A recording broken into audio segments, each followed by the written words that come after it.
एक समय की बात है। एक छोटे से सुंदर गांव में मोहन नाम का एक गरीब युवक रहता था।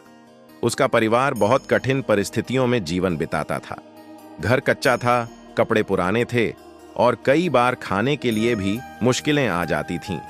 लेकिन मोहन के मन में भगवान विष्णु के प्रति अटूट श्रद्धा थी। वह रोज सुबह जल्दी उठता, स्नान करता और भगवान का नाम लेकर कहता, हे प्रभु, मेरे पास धन नहीं है, लेकिन आपकी भक्ति सच्ची है। मेरे जीवन में चाहे कितने भी कष्ट आएं, मैं आपका नाम लेना कभी नहीं छोड़ूंगा। मोहन की यही श्रद्धा और विश्वास उसे हर दिन आगे बढ़ने की शक्ति देते थे। गांव के लोग उसे गरीब होने के कारण कभी कभी ताने भी मारते थे, लेकिन मोहन कभी किसी से बुरा नहीं मानता था। वह सोचता था कि जो कुछ भगवान करते हैं अच्छे के लिए करते हैं। एक दिन गांव में एक महान संत आए। उनकी लंबी सफेद दाढ़ी थी और उनके चेहरे पर अद्भुत तेज दिखाई दे रहा था। पूरे गांव में खबर फैल गई कि एक पहुंचे हुए संत गांव में पधारे हैं। सभी गांव वाले उनके दर्शन करने पहुंचे। संत ने गांव वालों को एकत्र करके कहा, इस समय अधिक मास चल रहा है। यह भगवान विष्णु का सबसे प्रिय महीना है। जो भक्त इस महीने में सच्चे मन से भगवान की कथा सुनता है, दान पुण्य करता है और प्रभु का स्मरण करता है, उसके सारे दुख और कष्ट दूर हो जाते हैं। मोहन भी वहीं बैठा हुआ यह सब सुन रहा था। उसके मन में भगवान के प्रति प्रेम और बढ़ गया। उसने उसी क्षण निश्चय किया कि वह पूरे अधिक मास में रोज कथा सुनेगा और भगवान का ध्यान करेगा। जब वह घर पहुंचा तो उसकी मां ने पूछा, बेटा कहां गए थे? मोहन बोला, मां, गांव में संत आए हैं। उन्होंने अधिक मास की महिमा बताई। मैं पूरे महीने रोज कथा सुनने जाऊंगा। यह सुनकर उसकी मां उदास हो गई और बोली, बेटा, हमारे घर में खाने तक के पैसे नहीं हैं। घर की हालत देखो। तुम रोज कथा सुनने जाओगे तो काम कौन करेगा?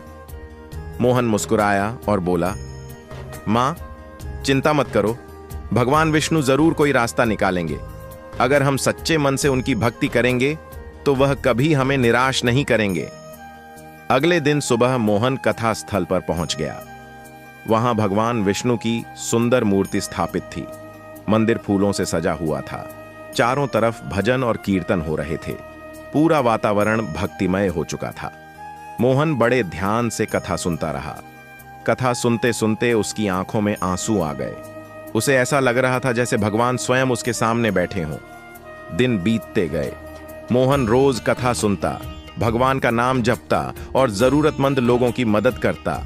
उसके मन में अब किसी चीज का लालच नहीं था, बस भगवान के प्रति प्रेम और श्रद्धा थी। एक रात जब मोहन सो रहा था, तब उसे एक अद्भुत सपना दिखाई दिया। उसने देखा कि चारों ओर तेज प्रकाश फैल गया है। आसमान से दिव्य संगीत सुनाई दे रहा है। उसी प्रकाश के बीच भगवान विष्णु प्रकट हुए। उनके हाथों में शंख, चक्र, गदा और पद्म थे। उनके चेहरे पर दिव्य मुस्कान थी। भगवान विष्णु बोले, वत्स मोहन, तुम्हारी सच्ची भक्ति और श्रद्धा से मैं बहुत प्रसन्न हूं।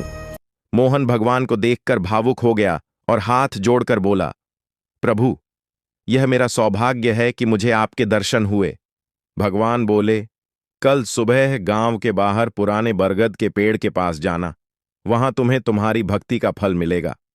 इतना कहकर भगवान अंतर्ध्यान हो गए। सुबह होते ही मोहन जल्दी उठ गया।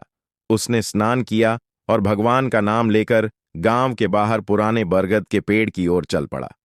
जब वह वहां पहुंचा तो अचानक उसकी नजर जमीन पर पड़ी। उसे मिट्टी के नीचे कुछ चमकता दिखाई दिया।